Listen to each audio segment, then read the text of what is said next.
Buenas noches, doctor. ¿Me logra escuchar? ¿Me confirma, por favor? Buenas noches, sí, se escucha bastante bien.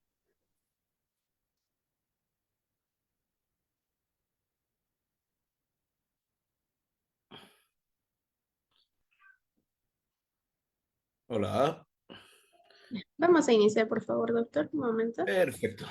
Ok, Buenas noches, estimados participantes. Les saluda María, asesora académica del Centro Internacional. Un momento. Centro Internacional de Actualización e Información Profesional. Agradecidos por su participación en el curso de abordaje en trastorno del espectro autista TEA, que estará a cargo del doctor Milton Ávila. Asimismo, para el buen desempeño del doctor, se les recomienda, por favor, mantener la cámara y micrófonos apagados. Y para las dudas y consultas, el doctor las estará absorbiendo al final de esta ponencia. Del mismo modo, si desean adquirir la clase grabada más el material de estudio, les estaré dejando mi número en el chat del Zoom.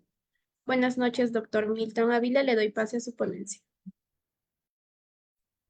muy buenas noches, tengan todos ustedes, muchísimas gracias. Y bueno, agradecido con la institución Galenos por la oportunidad de compartir este tipo de conocimientos al respecto de lo que es un trastorno bastante frecuente y pues que se ha puesto en boga pues ya desde bastante tiempo y pues se han presentado casos en diferentes formas, tipos, edades, ¿no?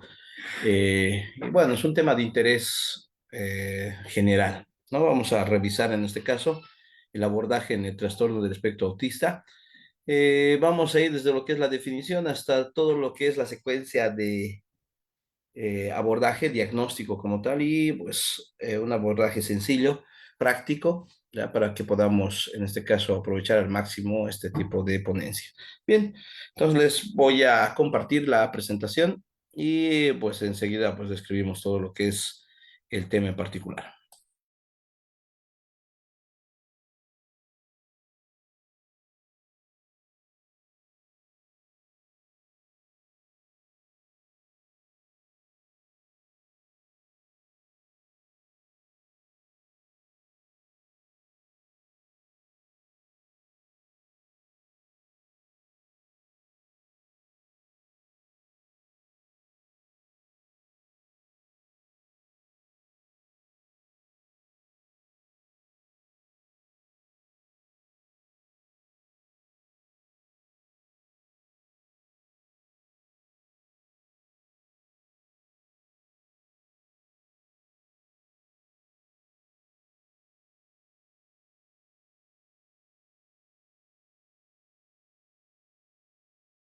Bien, ahora sí, comencemos entonces con el tema el día de hoy.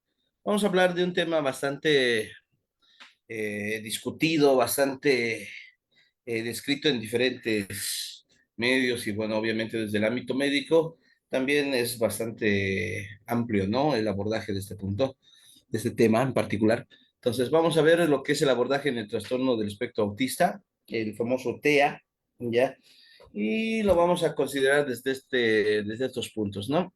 Veamos, ¿qué tenemos que considerar en este tema, ya con respecto al trastorno del espectro autista? Vamos a considerar lo que es la definición del mismo, la clasificación que presenta, los criterios diagnóstico que tiene, ya, el origen, las características y los primeros signos de alarma que tenemos que considerar, el diagnóstico ya como tal, ya los tipos de apoyo que se pueden realizar ya en aula, ya, y pues también la intervención integral y especializada así como en este caso un caso práctico para poder, en este caso, ahondar un poco más este tema, ¿no? Ya colocar un caso, pues, con respecto a lo que es la vida real, de cómo se van presentando. Y bueno, hay más de un caso, pero vamos a presentar en este tipo de presentación solamente una. Las siguientes van a ir como material adicional, ¿ya? A los que, pues obviamente, sigan el tema en particular. Bueno, comenzamos entonces el abordaje del trastorno del espectro autista. ¿Qué es el trastorno qué es el trastorno del espectro autista? No es la primera pregunta que uno se hace cuando comienza a describir, en este caso, este tema o pues comienza a entender ya parte de lo que es este trastorno como tal, ¿no? Entonces, ¿qué es? ¿Qué será? ¿A qué se refiere este trastorno como tal? Bien, para ello, lo que tenemos que ver es que el trastorno, en este caso del espectro autista, es de origen neurobiológico, ya se considera por lo común un trastorno de origen neurobiológico que afecta sobre todo a la configuración del sistema nervioso, ya en particular al funcionamiento cerebral, dando algunas dificultades en dos áreas principalmente. Uno, la comunicación e interacción social, y dos, la flexibilidad del pensamiento y de la conducta, ¿no? Entonces, son dos áreas que por lo común no son característicos de, en este caso, el ser humano promedio, ¿no? El humano promedio, pues no tiene estas, bueno, contempla justamente una buena comunicación e interacción social y, bueno, presenta también un pensamiento ya bien centrado, se podría decir, o sea, a diferencia justamente a los que padecen este tipo de trastorno. Entonces, los trastornos del espectro autista son una discapacidad del desarrollo, ¿ya? Que puede dar como resultado problemas sociales, comunicacionales y de manera conductual significativa. Entonces, no hay indicios ya del aspecto de las personas con este trastorno que los diferencien de otras personas, pero es posible que quienes puedan tener este trastorno se comuniquen, interactúen, se comporten y aprendan de maneras distintas a otras personas. ¿Ya? Entonces, como les había mencionado un inicio, pues no es como el ser humano promedio, que el que tiene en este caso una idea de manera general, ¿ya? Y que se centra justamente en un tema particular. Entonces, la forma de llegar hacia este tipo de personas con este trastorno del espectro autista, pues es por otros mecanismos, por otros medios, ¿ya? A diferencia de la persona que no la padece, ¿no? Entonces, las destrezas como el aprendizaje, pensamiento y resolución de problemas de este tipo de pacientes puede variar, ¿no? Y pues algunos necesitan mucha ayuda en la vida diaria, mientras que otras necesitan menos, ¿no? Entonces, hay algunos que suelen resolver bastante rápido, ¿ya? Y pues algunos que suelen ser bastante lentos en el transcurso. Ambos extremos requieren de ayuda. ¿Cómo clasificamos este trastorno del espectro autista? ¿Ya? Para poder clasificar se debe echar de mano del manual del DSM, ¿ya? Entonces el DSM, pues en sus versiones hay la quinta edición, la quinta versión, ¿ya? Y bueno, partimos desde lo que es la cuarta, ¿ya? La cual recoge una distinción de 5 tipos de autismo. La DSM, que es el Diagnostic and Statistical, en este caso el diagnóstico y estadificación, el manual de los desórdenes mentales. Entonces, nos dice que hay el trastorno autista, el trastorno generalizado del desarrollo no especificado, el trastorno de Asperger, ¿ya? El trastorno de Rett y pues el trastorno desintegrativo infantil, ¿no? Entonces, debemos saber con respecto al trastorno autista, ya debemos entenderlo muy bien como ya prácticamente como eh, parte de lo que es un espectro más al cual se adiciona. Esto viene ya directamente del DSM-4, ¿no? Mientras que el trastorno de Asperger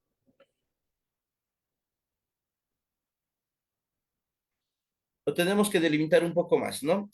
Entonces, este ha sido anteriormente considerado como una forma leve de trastorno del espectro autista, pero en la actualidad se considera dentro del mismo espectro, ¿no? Y se diagnostica también como el trastorno del espectro autista nivel 1, ¿ya? Entonces, todos estos en el DSM-5 pues van a variar, ¿no? Entonces, después de publicarse el nuevo manual, ya que es el DSM-5, el trastorno autista, síndrome de Asperger y el trastorno generalizado del desarrollo no especificado se van a fusionar en un mismo trastorno, el cual se denomina trastorno del espectro del autismo o trastorno del espectro autista, ¿ya? Entonces, este cambio de nombre trata de enfatizar la dimensionalidad del trastorno en diferentes áreas que llegan a estar afectadas, ¿ya? Y también por la dificultad que se da por establecer límites precisos entre estos subgrupos. El síndrome de Rett y el del trastorno desintegrativo infantil dejan de ser recogidos por el DSM-5, ya que el primero, es decir, el síndrome de Rett, tiene una clara base genética, mientras que el trastorno desintegrativo infantil, pues tiene importantes problemas de validez, ¿ya? Cosa que estos han sido alejados, ¿no? Esto en el DSM-4, pues prácticamente se consideraban dentro de el aspecto del trastorno autista como tal, ¿no? O sea, del espectro autista. Pero ahora ya dejan de lado por estas razones que les acabo de mencionar. Hay niveles de severidad que debemos conocer, ¿no? Los niveles de severidad del trastorno del espectro del autismo. En este caso, el nivel uno que requiere apoyos, ya él requiere apoyo. El nivel 2 que requiere un apoyo sustancial. Y el nivel 3 que requiere un apoyo muy sustancial, ¿ya? Estos son los niveles de severidad, nivel uno, 2 y 3, ¿ya? Entonces, cada nivel presenta sus características desde el punto de vista de la comunicación social o intereses restringidos y conducta repetitiva. Vamos con el nivel uno, por ejemplo, sin apoyos, ya las dificultades de comunicación social causan alteraciones bastante claras, evidentes al respecto. Entonces, muestra dificultades iniciando interacciones sociales y ofrece ejemplos claros de respuestas atípicas o fallidas a las aperturas sociales de otros. Ya puede tener en este caso, puede parecer que el interés más por interactuar de manera social llega a estar disminuido. Entonces, esta llega a ser una persona que es capaz de hablar usando frases completas e implicarse en la comunicación, pero a veces falla en el flujo de ida y vuelta de las conversaciones. Pues prácticamente es como si hablaran solos, ¿no?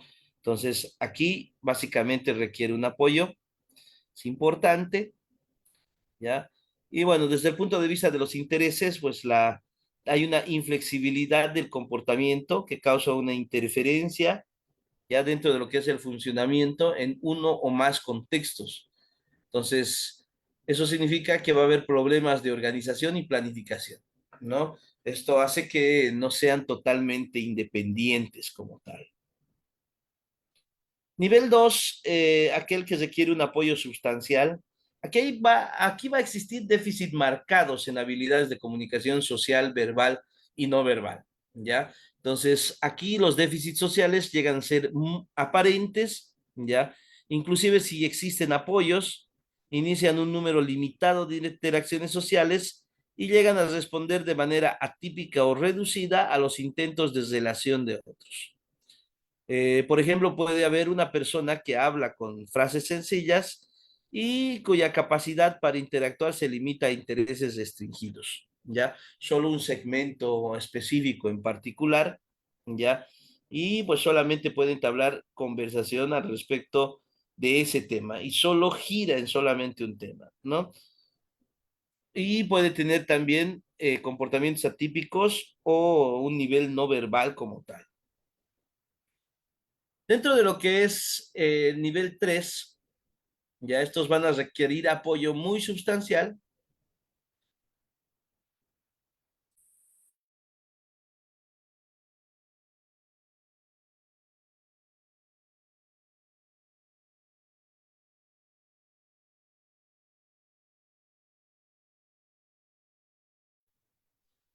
Entonces, en el nivel 3 van a haber déficits severos en habilidades de comunicación verbal y no verbal, ¿ya?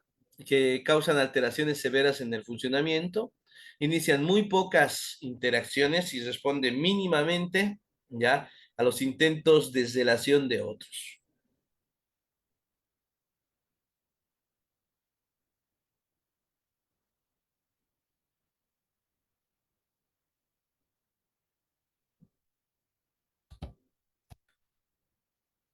Bien, entonces, como un ejemplo, una persona con muy pocas palabras inteligibles, que raramente inicia interacciones sociales y que cuando lo hace realiza aproximaciones inusuales, ya solo para satisfacer sus necesidades.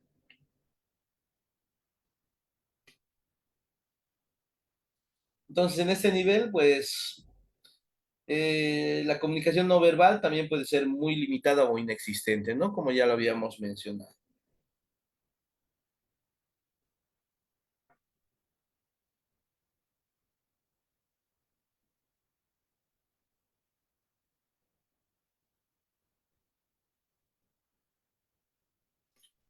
Bien, ¿cuáles son los intereses restringidos y conductas repetitivas? En el nivel 2, por ejemplo, el comportamiento inflexible, las dificultades para afrontar el cambio u otras conductas restringidas repetitivas aparecen con frecuencia, ¿ya? Y suficiente como para ser obvios a un observador no entrenado. Ya estos son bastante notorios, ¿no? Tiene un gran malestar o dificultad al cambiar el foco de interés o la conducta. Mientras que en el nivel 3 hay una inflexibilidad del comportamiento, en este caso llega a ser extrema, una dificultad afrontando cambios u otros comportamientos restringidos o repetitivos, e interfieren marcadamente en el funcionamiento en todas las esferas. No hay un gran malestar o dificultad al cambiar el foco de interés o la conducta.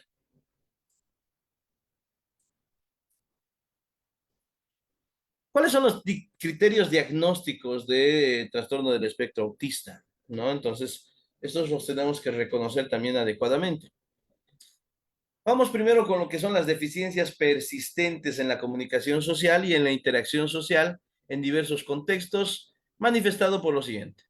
Ya, entonces, aquí hay ejemplos ilustrativos, ya que se pueden tomar en cuenta. Ya, entonces, ¿cómo se puede manifestar este punto? Las deficiencias en la reciprocidad socioemocional, ya varían. Esto, por ejemplo, desde un acercamiento social anormal y fracaso de la conversación anormal en ambos sentidos, pasando por la disminución en interés, emociones o afectos compartidos, hasta el fracaso en iniciar o responder a interacciones sociales.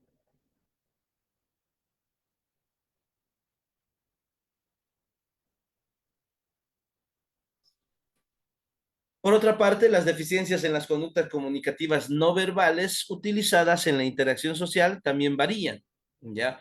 Esto, por ejemplo, desde una comunicación verbal y no verbal poco integrada, ¿ya? Pasando por anomalías del contacto visual y del lenguaje corporal, o simplemente déficits de comprensión y el uso de gestos, hasta una falta total de la expresión facial y de comunicación no verbal.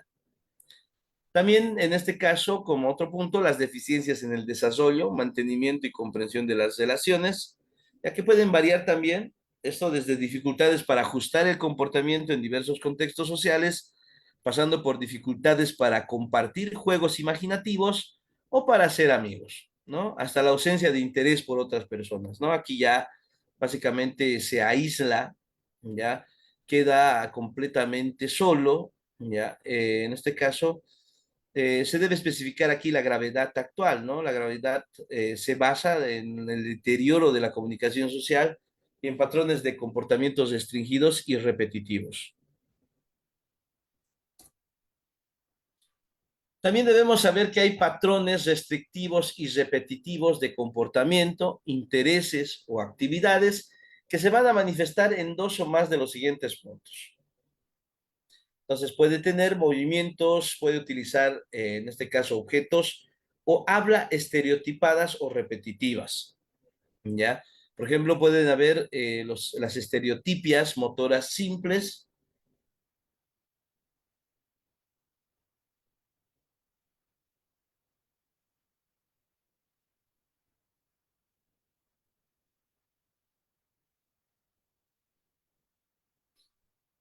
Bien, entonces puede haber este segmento, también la alineación de los juguetes o cambio del lugar de objetos, la ecolalia, ya las frases idiosincrásicas, ya entonces dentro de lo que es las estereotipias motoras simples, son patrones repetitivos y no funcionales de movimiento que se observan en este trastorno, ¿no? Entonces, los movimientos como el balanceo corporal, por ejemplo, movimientos rítmicos de balanceo hacia adelante y hacia atrás, de un lado a otro lado, la agitación de manos o dedos, ¿ya? Movimientos repetitivos de manos, por ejemplo, como frotarse las manos, agitar los dedos, o hacer movimientos con los dedos en el aire, o las sacudidas de cabeza, por ejemplo, ya los movimientos repetidos de la cabeza, como sacudirla hacia adelante, hacia atrás o de un lado hacia otro. El aleteo, por ejemplo, movimientos rápidos y repetitivos de las manos, similares a un aleteo. Y girar objetos, ya sobre todo movimientos repetitivos de girar objetos en las manos o frente a los ojos. Estas son las estereotipias, mejor dicho, motoras simples, ¿no? Entonces, de ahí, en este caso es que se debe considerar este punto, ¿ya? Bastante importante de los patrones restrictivos y repetitivos.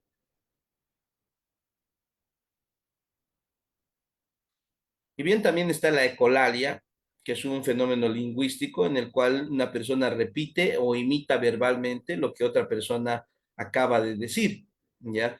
Este fenómeno puede manifestarse de varias formas, ¿no? La ecolalia inmediata, por ejemplo, cuando la persona repite inmediatamente después de lo que acaba de escuchar, ya sea una palabra, una frase o una conversación completa.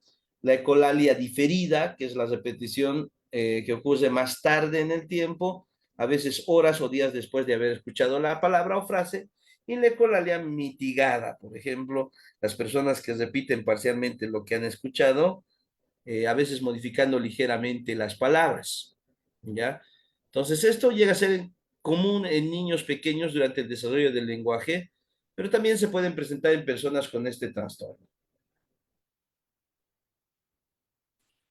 También la insistencia en la monotonía, ya la excesiva inflexibilidad de rutinas o patrones ritualizados de comportamiento verbal o no verbal, ya en este caso, por ejemplo, hay una gran angustia frente a cambios pequeños, dificultades con las transiciones, patrones de pensamiento rígidos, rituales de saludo, necesidades de tomar el mismo camino o de comer los mismos alimentos cada día. Entonces son ejemplos importantes al respecto de este tipo de trastorno.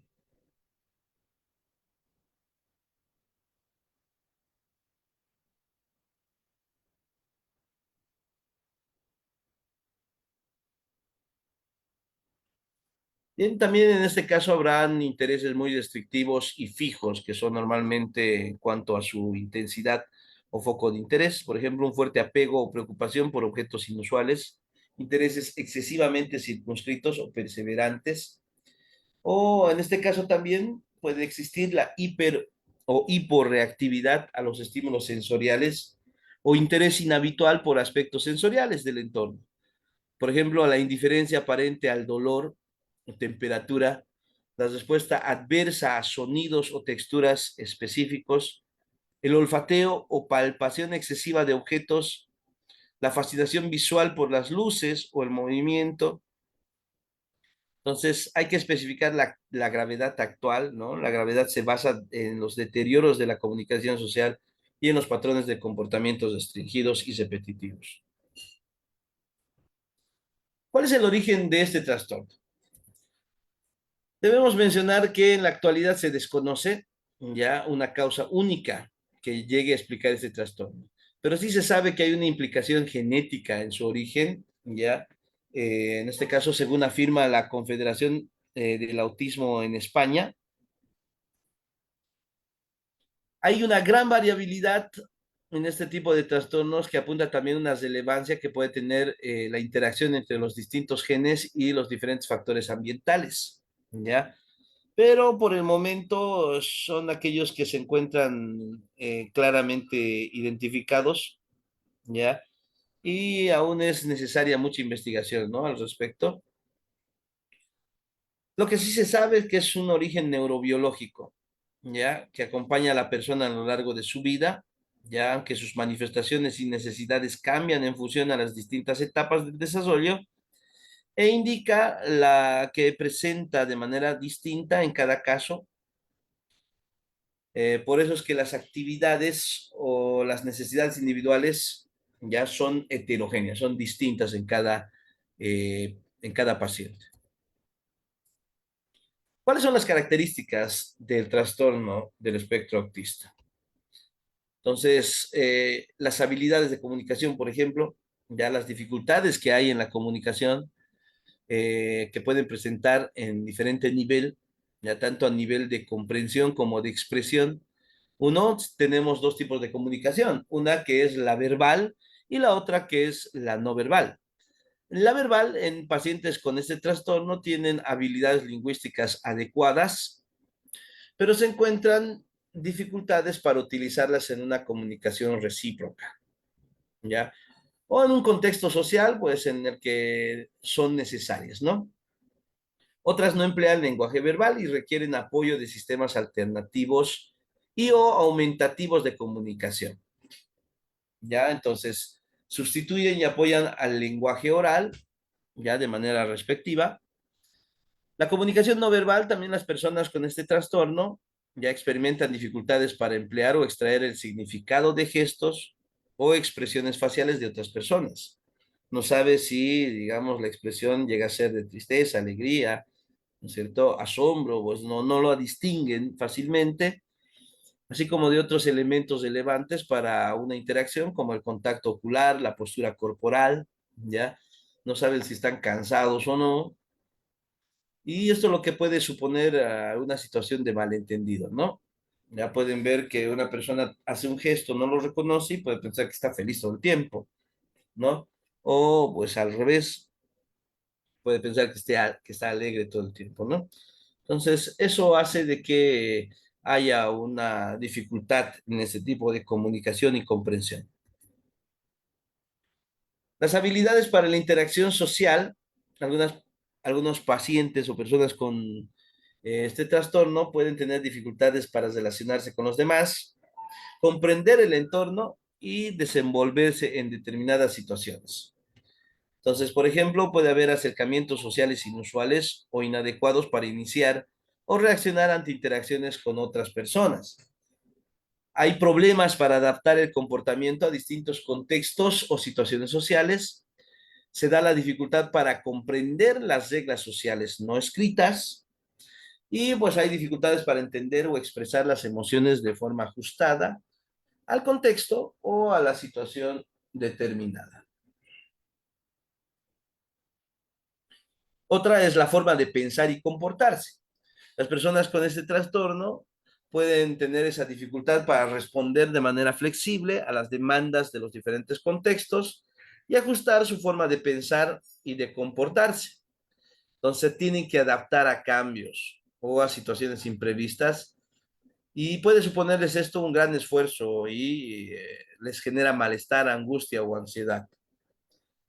Puede manifestarse también, por ejemplo, en insistencia en que las cosas sucedan siempre de la misma manera, en la disposición de un repertorio limitado de interés específico, ¿ya? O en otra vez, en este caso, o en patrones de comportamiento rígido y repetitivo, como repetir las palabras o frases una y otra vez de la misma forma, ¿no? En este caso, como la ecolalia, por ejemplo, que ya habíamos mencionado qué significa.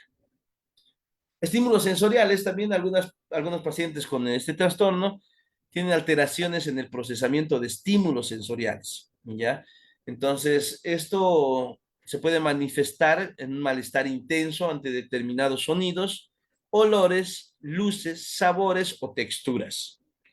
También hay un interés inusual en aspectos sensoriales del entorno, ya como la insistencia de oler o tocar determinadas cosas, la fascinación por las luces, objetos brillantes o que giran, o en este caso, indiferencia, en este caso aparente al dolor o a la temperatura, ¿no? Entonces, estos estímulos están en ambos extremos, o no los perciben o los perciben de una manera sumamente intensa. ¿Cuáles son los primeros signos de alarma para un paciente con este trastorno del espectro autista? Tenemos que comprender estas tres esferas, la conducta social, la comunicación y pues solamente la conducta como tal. Esto a la edad de 1 año, año y medio y 2 años. Con respecto a la conducta social, para un diagnóstico inicial, ya a los 12 meses, pues hay en este caso no se va a observar un contacto visual, los actos de mirada, por ejemplo, una iniciativa social, la expresión facial, ya la sonrisa facial, social que debería aparecer a partir del segundo mes, ya, y pues una regulación emocional. Con respecto a lo que es, en este caso, la comunicación, solamente hay balbuceo y vocalizaciones. En este caso, el balbuceo es bastante reducido, o por lo común no se observa, y peor aún las vocalizaciones. Con respecto a la conducta, no se observan movimientos variados, ya o de coordinación, o alguna conducta exploratoria, o atención al entorno. Pero puede haber algunos movimientos atípicos, como también una disminución del tono en la parte muscular.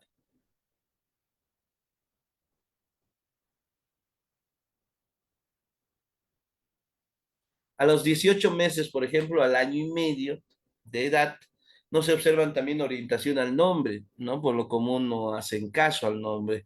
Hay actos para compartir, en este caso, en estos no se observa, no quieren compartir, todo lo quieren solamente para ellos mismos.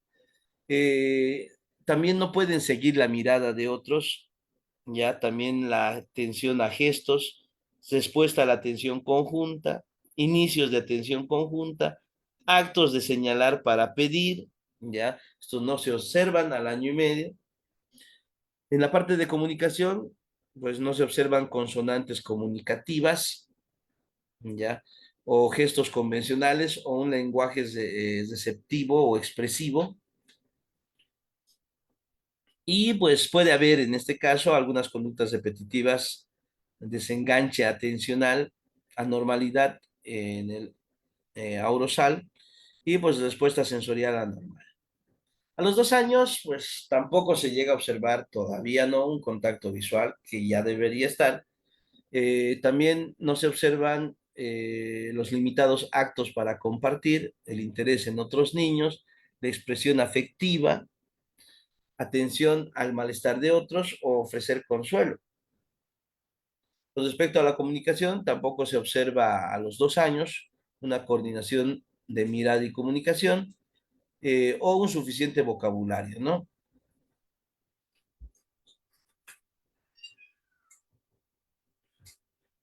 De acuerdo a la conducta, puede haber conductas repetitivas y de interés, en este caso, restrictivo.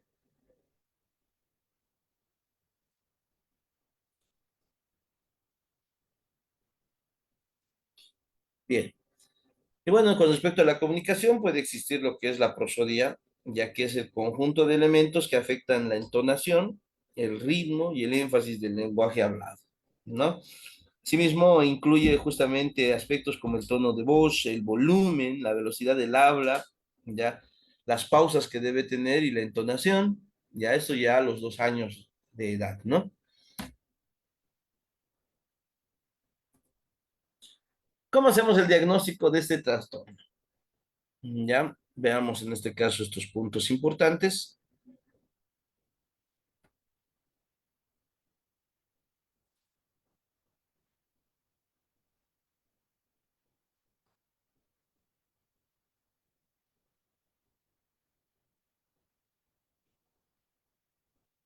Tenemos en este caso lo que es el ADIR, que es la entrevista diagnóstica para el autismo, en este caso de forma revisada, ¿ya? Que es una herramienta clínica bastante importante, estructurada, utilizada por profesionales de la salud para el diagnóstico de este trastorno, ¿no? Entonces, el ADIR, como se menciona en este caso, es reconocida y validada como un instrumento de evaluación en el campo del autismo. Entonces, se llega a administrar en forma de entrevista a padres o cuidadores cercanos, ya, de la persona en cuestión, ya, y cubre diversas áreas relacionadas con el desarrollo del lenguaje, la comunicación, la interacción social, los patrones de comportamiento repetitivos y la edad de inicio de los síntomas, ¿ya? Esta llega a estar diseñada para obtener información detallada y estructurada sobre el historial de desarrollo del individuo, ayudando así a los profesionales a realizar este diagnóstico, ¿no? Entonces es bastante importante este ADIR.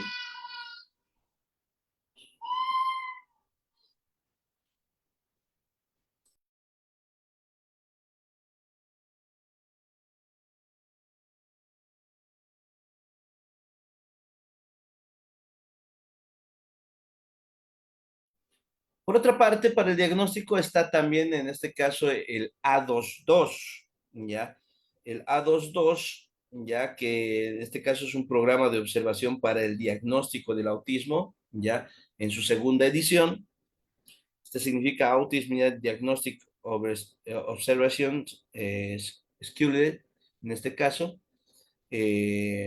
en una segunda edición, el A22. ¿Ya? Es una herramienta también clínica estandarizada para evaluar y diagnosticar el trastorno del espectro autista, ¿no? Entonces, también es una entrevista estructurada y observacional, ya que se administra directamente al individuo.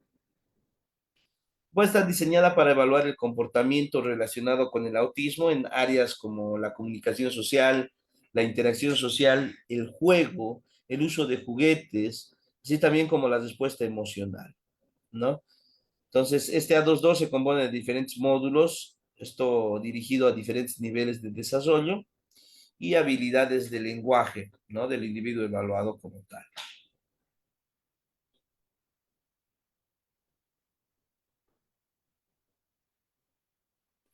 Por otra parte, también estará el perfil sensorial, ¿ya?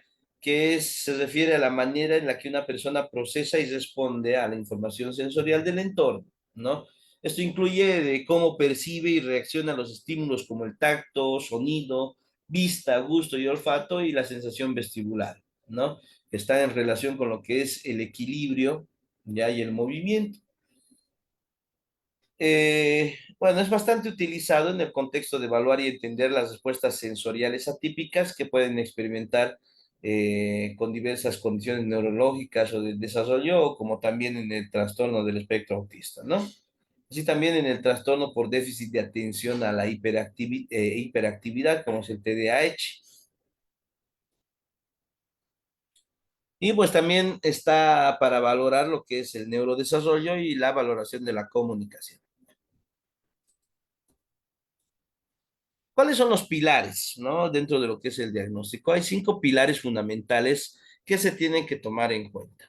Uno, la cognición y rigidez de pensamiento. Dos, el perfil sensorial. Tres, la comunicación. Cuatro, habilidades sociales. Y cinco, la conducta.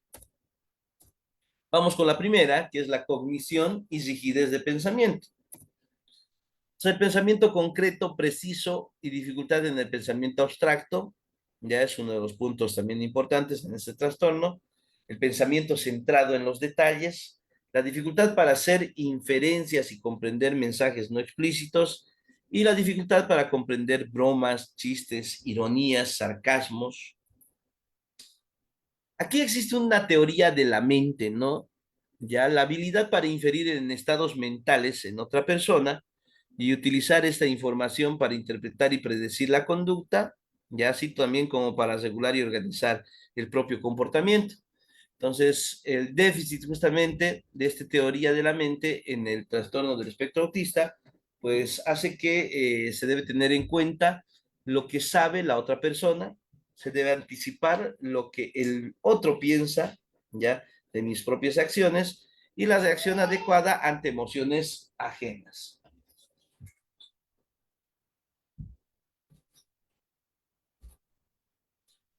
Hay también la teoría de la disfunción ejecutiva como tal, ¿no? Donde hay capacidades cognitivas necesarias para controlar o autorregular la propia conducta, ¿no? Autodirigidas al objetivo de una meta en particular, ¿no? Entonces, esta es la teoría de la disfunción ejecutiva como tal.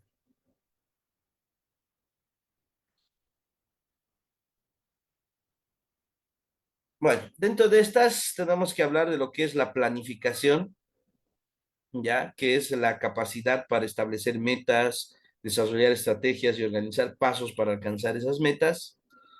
Dos, en este caso, estará la organización, ya la organización que es la habilidad para estructurar información, establecer prioridades, manejar tareas múltiples o actividades simultáneamente. La inhibición, ya que es la capacidad para controlar impulsos, resistir distracciones y mantener el foco en una tarea u objetivo. La flexibilidad, en este caso cognitiva, que es una habilidad para cambiar de una tarea o estrategia a otra de manera eficiente y adaptarse a nuevas situaciones. Y la memoria de trabajo, que es la capacidad de mantener y manipular información en la mente mientras se realiza una tarea, ¿no? Entonces, básicamente se refiere a este tipo de eh, segmentos, lo que es la teoría de la disfunción ejecutiva, ¿no? Lo que sugiere que los problemas en estas áreas pueden tener un impacto significativo en el funcionamiento diario de las personas.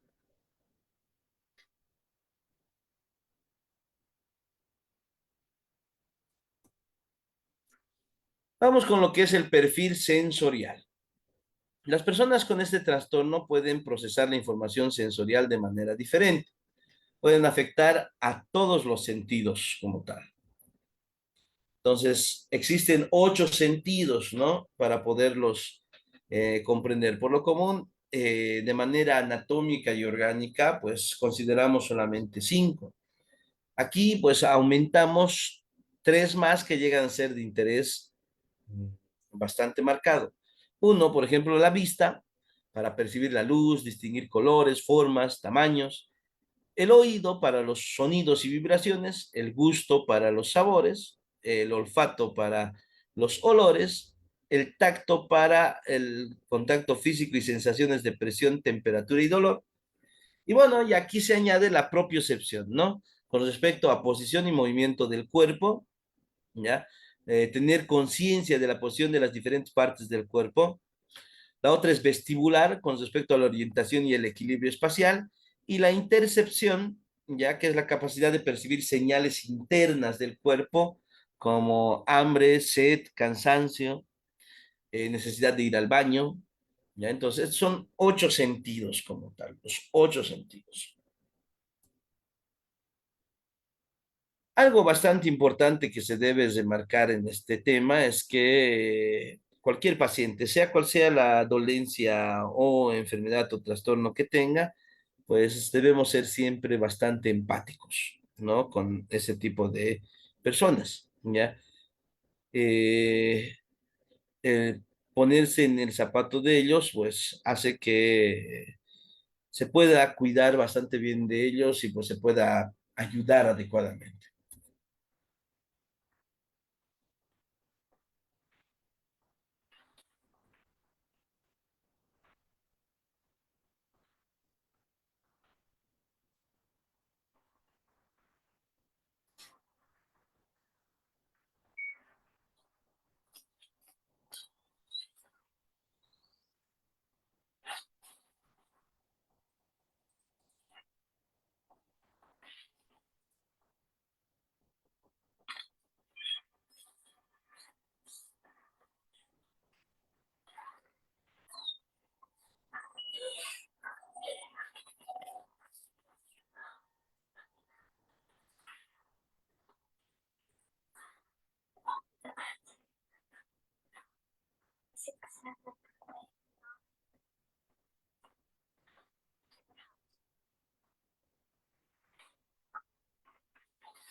I'm not naughty.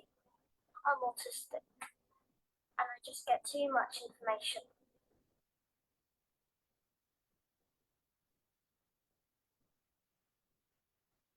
Bien, ahí justamente un video bastante importante, bastante enfatizado directamente al punto para que comprendamos bastante bien qué es lo que perciben ese tipo de pacientes con este trastorno.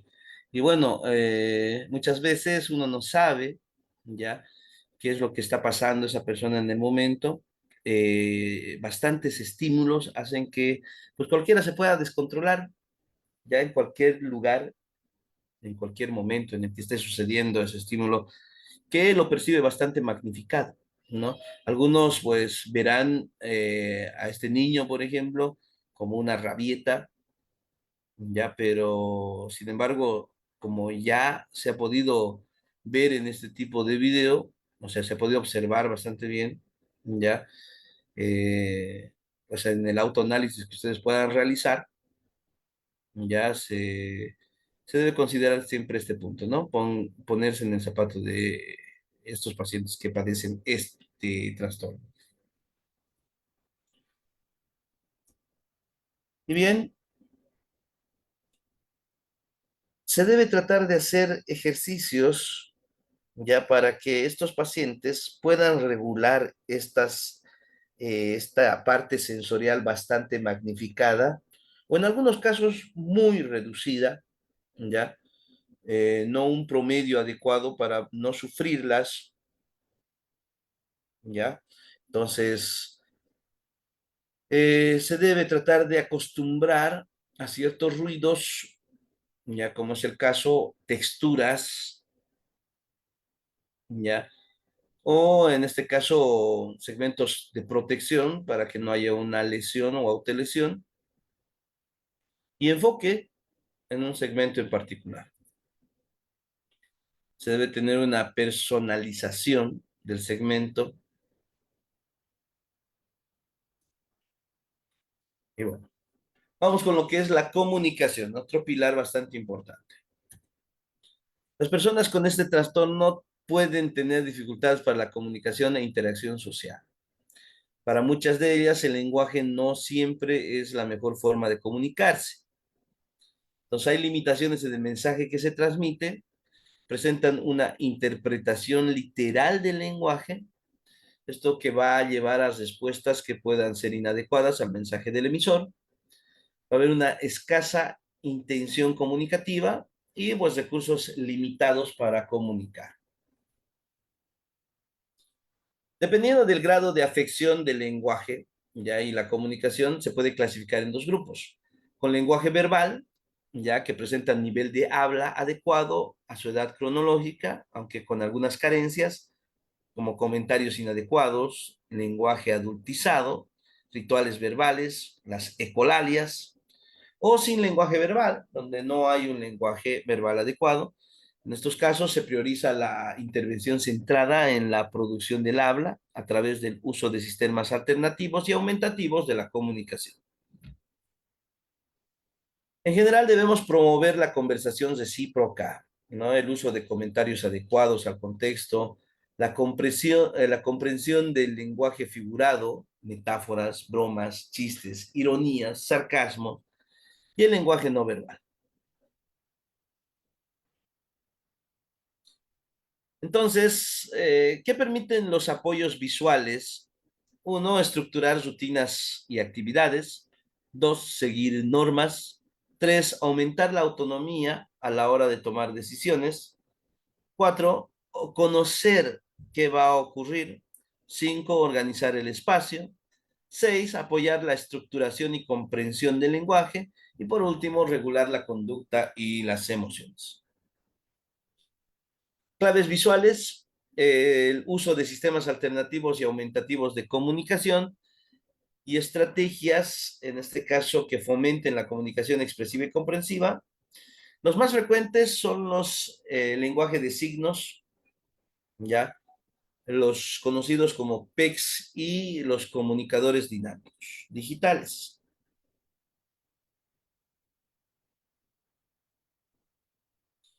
Entonces, ¿qué es esto de lo que es los PECs? ¿Ya? Es un sistema de comunicación por intercambio de imágenes, ¿no? A eso es lo que se refiere. Entonces, es un sistema de comunicación alternativa utilizado sobre todo ya con dificultades en el lenguaje. Es bastante importante estos PECs. Entonces, sus componentes, por ejemplo, el intercambio de imágenes, la persona aprende a intercambiar una imagen o tarjeta por el objeto o acción deseada. Hay una secuencia de aprendizaje, sigue una secuencia de aprendizaje estructurada que comienza con la motivación para comunicarse, seguida por la discriminación de imágenes y pues el aumento del lenguaje, ¿no? A medida que la persona se familiariza con el sistema, se alienta al desarrollo del habla o la comunicación verbal. Entonces aquí hay clases verbales, las sutiles, complejas, pasajeras y variadas, y las claves visuales como aquellas concretas, simples, permanentes y constantes. Se debe tener una economía verbal bastante importante aquí.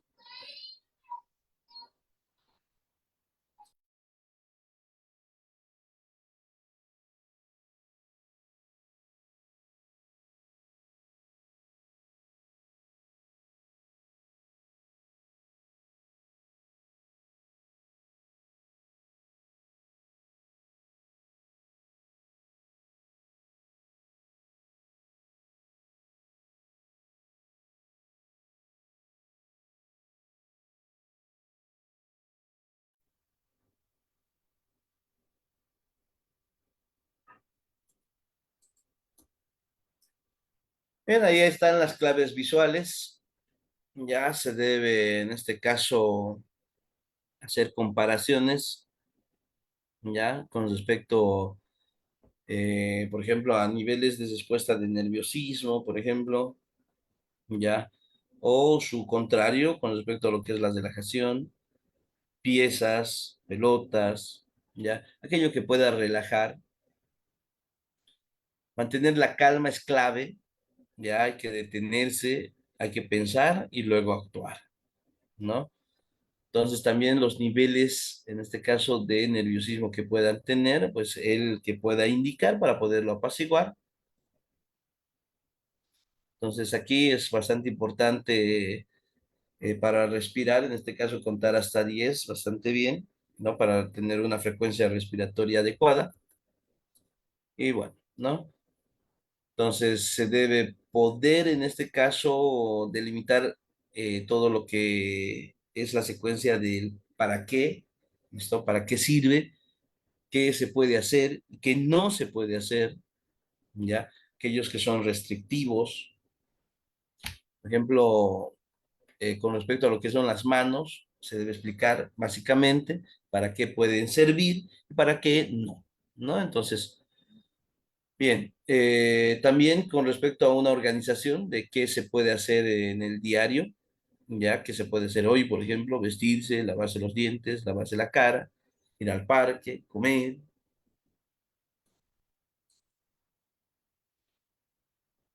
Y bueno, el contacto visual, ya en este caso, eh, la comunicación no verbal y pues así también la comunicación verbal.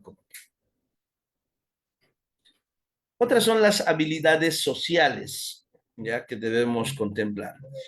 Uno, por ejemplo, puede haber escaso interés por compartir el disfrute y emociones con los demás, dificultad en atención conjunta, acercamientos sociales inusuales, el fallo para iniciar, en este caso, o responder a la interacción social, la dificultad para ajustar la conducta a la situación y la dificultad para comprender normas sociales no escritas, la ausencia aparente de interés y la dificultad para compartir el juego por iniciativa propia como tal, ¿no? Entonces son puntos que debemos considerar también en esta área. Se debe hacer una regulación emocional. Esto, las habilidades de regulación son aquellas que nos van a permitir gestionar la información externa e interna, ya para poder inhibir o regular ciertas conductas, ya que pueden ser inadecuadas, ya. El entrenamiento en reconocimiento de emociones, por ejemplo, las estrategias de relajación, la caja de la calma, el botiquín de emergencias, ya. Entonces, eh, son estrategias que se pueden utilizar. Vamos con respecto a la conducta. Con respecto a historias sociales, muchas veces nos encontramos con muchos problemas de conducta, ansiedad y emociones ya que pueden ver con una falta de comprensión de la situación, lo que da a responder de forma inadecuada. Una historia individualizada corta, pues que se usa para aclarar, en este caso, estas historias sociales, es para aclarar justamente situaciones difíciles o confusas. Se escribe para proporcionar información sobre lo que la gente en una situación dada puede pensar o sentir, ¿no? Y presenta una serie de experiencias donde se reflejan las señales sociales y su importancia. ¿Cuándo y por qué hacemos una historia social? Cuando observamos que después de darle una orden al niño no hace lo que esperamos que haga, cuando coge una rabieta incomprensible para nosotros, en estas ocasiones pues solemos pensar que quiere llamar mi atención o salirse con la suya, me toma el pelo, lo hace para fastidiar y lo que suele ser es que no ha comprendido algo y lo peor es que les cuesta o no saben preguntar para resolver sus dudas. ¿Ya? Entonces, debemos ahondar justamente desde ese punto, ¿no?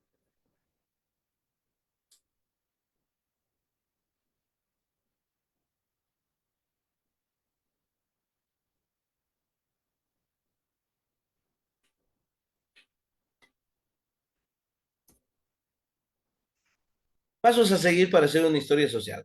Uno, damos información de la situación como frases descriptivas. Dos, dirigimos con frases directivas hacia lo que queremos que aprenda. Tres, explicamos las consecuencias de no hacer lo correcto, las frases perspectivas. Y cuatro, le hacemos una síntesis visual de lo que queremos que aprenda, ¿no? Las fases de control.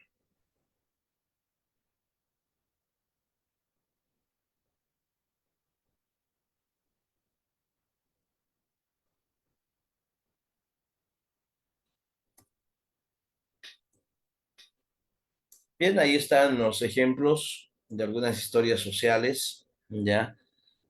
Por ejemplo, cuando se dice el paseo por el semáforo, por ejemplo, rojo, espero, verde, cruzo, ¿no? Entonces son historias que se pueden hacer para el niño o la persona con ese trastorno para explicarle qué se debe realizar y en qué momento, ¿no? O, por ejemplo, un cambio de mochila, por ejemplo, yo hoy voy de excursión, entonces vamos paso a paso, secuentemente. Dos, cuando voy de excursión, llevo una mochila diferente que el colegio, ¿no? Entonces podemos hacer de que ya se comprenda del por qué se está haciendo el cambio. Recuerden muy bien que en ese trastorno pues no están sujetos a cambio, prefieren desarrollar una conducta repetitiva una y otra vez, ¿no? Entonces debe explicar paso a paso por medio de estas historias sociales, ¿ya? De por qué se está haciendo esta situación, ¿no? Tres, por ejemplo, mis compañeros llevan diferente mochila, ¿ya? También de forma demostrativa, ¿ya? Y pues se puede acotar diciendo que yo no me enfado por el cambio de mochila, ¿no? Entonces, hacerle comprender de que una conducta de enojo o enfado por el cambio que exista, pues no es la adecuada. Rutinas y anticipación de actividades, pues hacer el uso de la anticipación en los niños favorece la comprensión, sensación de calma y seguridad y autorregulación. Entonces, ¿cómo va ahora? ¿Cómo será después? ¿No? Ahora pueden jugar, pero luego deben recoger. Entonces, ambas estrategias van a necesitar de un aprendizaje inicial. O sea, tienes que enseñarle a jugar, pues sí, también tienes que enseñarle a recoger. El lenguaje, en este caso la cognición, lenguaje, el perfil sensorial, pues en este caso hay que ver conductas destructivas, autoaislamiento, negativismo, conductas repetitivas, agresiones, que son solamente la punta del iceberg, ¿ya? Porque hay necesidades de estimulación sensorial, carencia de habilidades sociales, intereses especiales, problemas de comunicación, rigidez, necesidad de estructuración. Tipos de apoyos en las aulas, ya que debemos considerar en este punto. Los niños que presentan, en este caso, este trastorno, reciben la información de una forma más clara cuando se muestra visualmente, ¿ya?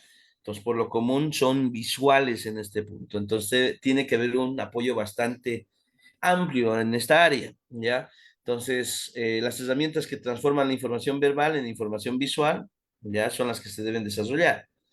El objetivo principal tiene que ser mejorar la comprensión del entorno, favorecer el desarrollo de la autonomía personal, la flexibilidad y la autorregulación, ¿no? Dando un mayor nivel de participación social.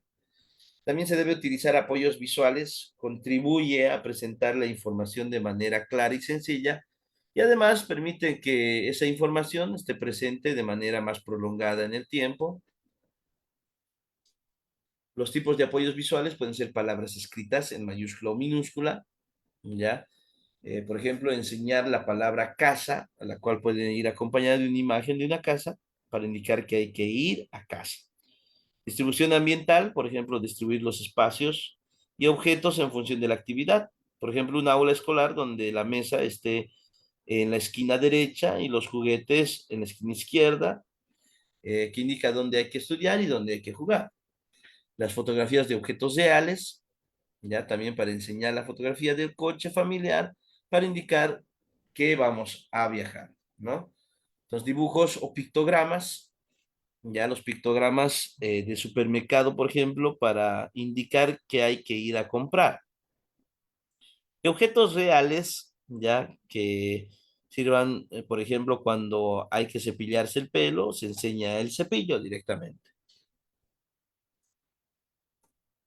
Bien, la organización espacial del entorno y de manera temporal, pues nos permite una estructuración del entorno como tal, ¿ya?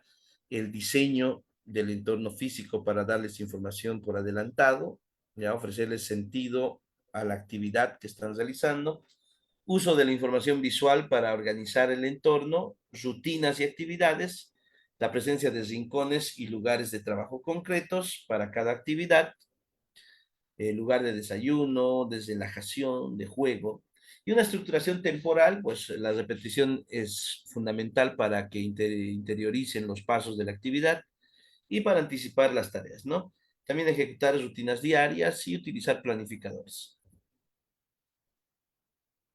Horario de pictogramas, por ejemplo, ya que es lo que se puede hacer.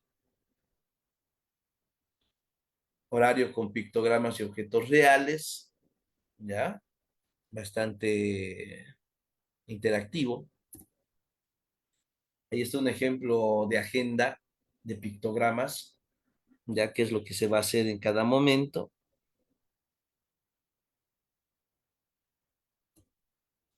Planificadores y agendas visuales que son importantes. Un ambiente amigable, concentrarse en hacer que el ambiente sea más amigable para el autismo. Un análisis funcional del entorno, analizando factores sociales, sensoriales y cognitivos físicos. Es esencial ayudar a ver a los demás a través de sus ojos, ¿ya? Y pues idear formas para reducir el estrés ambiental. Intervención integral y especializada. Pues los únicos, en este caso, abordajes e intervenciones recomendados a nivel nacional e internacional son de carácter psicoeducativo, ¿ya? Esto van a ser orientados para potenciar puntos fuertes y proporcionar apoyos que favorezcan el desarrollo personal, inclusión social y la calidad de vida, ¿no? En todos los casos es necesario realizar una intervención individualizada y multidisciplinaria, ¿ya? Se hace un PIA, que es el Plan Individualizado de Apoyo, a través del cual, pues, los diferentes profesionales establecen objetivos. Entonces, los profesionales que van a participar en este punto, pues serán los psicólogos, los logopedas, ya los maestros, trabajadores sociales, los educadores sociales, los terapeutas ocupacionales y cuidadores auxiliares o técnicos, ¿no? Y así también integradores sociales. Pautas generales para la intervención, ya que se debe hacer. 4 irrenunciables basados, ya en este caso, en el P. Vermeulen, ya que nos dice que piensa en que puedes acceder ya para ayudar a la persona. Entonces, aclarar y hacer más comprensible el mundo para la persona, ofrecer herramientas y recursos para afrontar el estrés y el malestar, facilitar momentos y espacios cotidianos y frecuentes de diversión, y cómo hacer que se sientan cómodos y con calma, ¿no?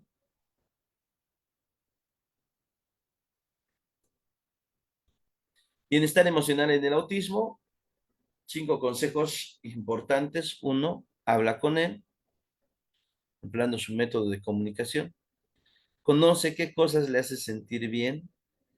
Presta atención ya a las señales de alarma, como la aparición de conductas o síntomas que no existían antes, empeoramiento de conductas o síntomas que ya estaban presentes y cambios en su respuesta a los tratamientos o estrategias de intervención. Vigila el bienestar, especialmente si eres su principal apoyo, y promueve su autoestima para velar su bienestar emocional, ¿no? Mensaje positivo, autonomía, afecto, ya el sentido del humor ante los errores, evitar juzgar, criticar o ridiculizar, y no hagas comparaciones con otras personas. Cuidar el bienestar es bastante importante para reducir las situaciones y actividades que causan tensión, para aumentar las situaciones y actividades que generan bienestar y para adaptar el entorno, ¿no? Entonces, esto considerando los gustos, preferencias, sueños y metas personales. Higiene del sueño, también es importante saber esto, un horario regular, una rutina breve y tranquila. Eh, También durante el fin de semana, el ejercicio diario, mejor al aire libre, por la mañana o a primera hora. Rutinas y hábitos como no dormir la siesta, limitar la exposición a pantallas, separar espacios y actividades, creación de horarios visuales y estrategias para ayudar a volverse a dormir. Existe lo que es el acoso escolar, ya que tenemos que tomar en cuenta.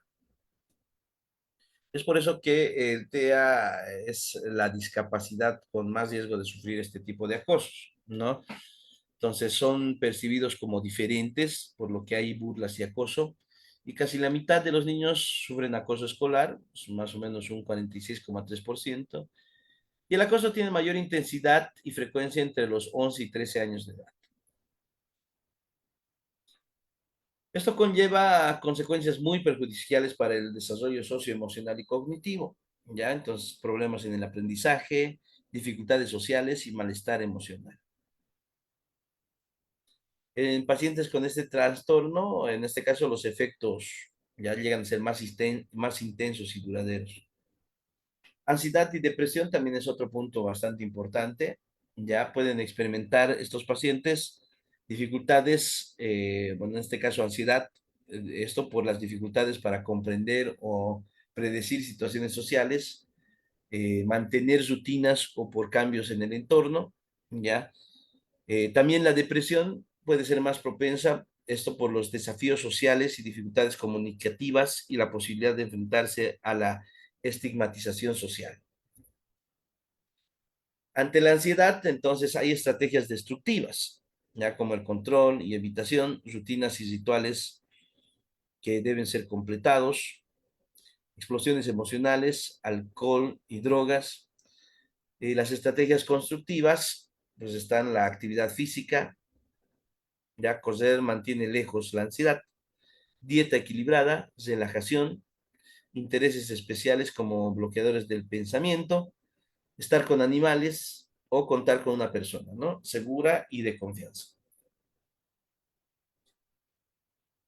Hay modelo de baja activación, ya, por ejemplo, estos presentan en este caso las fases de escalada, ya en este caso al inicio del conflicto, las estrategias de solución,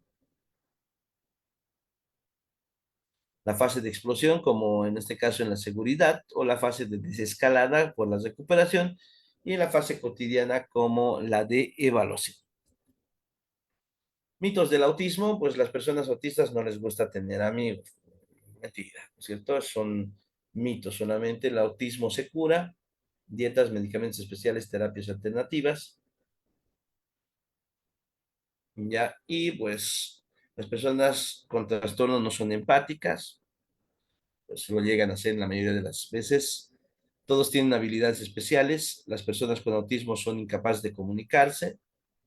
Ya habíamos visto que no es así, ¿no? En casos prácticos, bueno, veamos un caso práctico bastante interesante. Niño de 11 años que ha comenzado a tener fuertes rabietas con los cambios de mes. No tiene lenguaje verbal. Sus padres informan que les realizan historias sociales sobre que tiene que estar contento y que los meses pasan, pero a menudo termina autolesionándose, dándose golpes y mordiéndose las muñecas.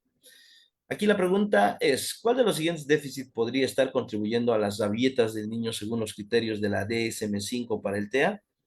Inciso A, déficit en la reciprocidad socioemocional. B, déficit en las conductas comunicativas no verbales utilizadas en la interacción social. C, déficit en el desarrollo, mantenimiento y comprensión de las relaciones. E inciso D, todas las anteriores, ¿no? Respondiendo a esta pregunta, pues debemos saber que son todas las anteriores, ¿no? Estos déficits en la reciprocidad socioemocional, las conductas comunicativas no verbales y la comprensión de las relaciones pueden contribuir a la dificultad del niño para comprender los cambios de mes y manejar sus emociones, ¿no? Esto le da como resultado las rabietas y las autolesiones. ¿Cuál de los patrones restrictivos y repetitivos de comportamiento mencionados en el DSM-5 es más probable que explique la reacción del niño a los cambios de mes? Inciso A, movimientos, uso de objetos o habla estereotipada o repetitiva. B, insistencia en la monotonía, adhesión flexible o a rutinas o patrones ritualizados de comportamiento verbal o no verbal. C, intereses muy restrictivos y fijos que son anormales en intensidad o foco. E inciso D, hiper o hipo reactividad a los estímulos sensoriales o interés inusual por aspectos sensoriales del entorno, ¿no? Entonces, ¿cuál será la respuesta? Es la respuesta el inciso B, ¿no? La insistencia en la monotonía, adhesión inflexible a rutinas o patrones ritualizados de comportamiento verbal o no verbal. Aquí como comentario, la insistencia en la monotonía y la adhesión inflexible a las rutinas pueden hacer que los cambios de mes sean esencialmente difíciles para el niño, ya que pueden representar una ruptura en la rutina predecible, esto que desencadena ansiedad y comportamiento autolesivo.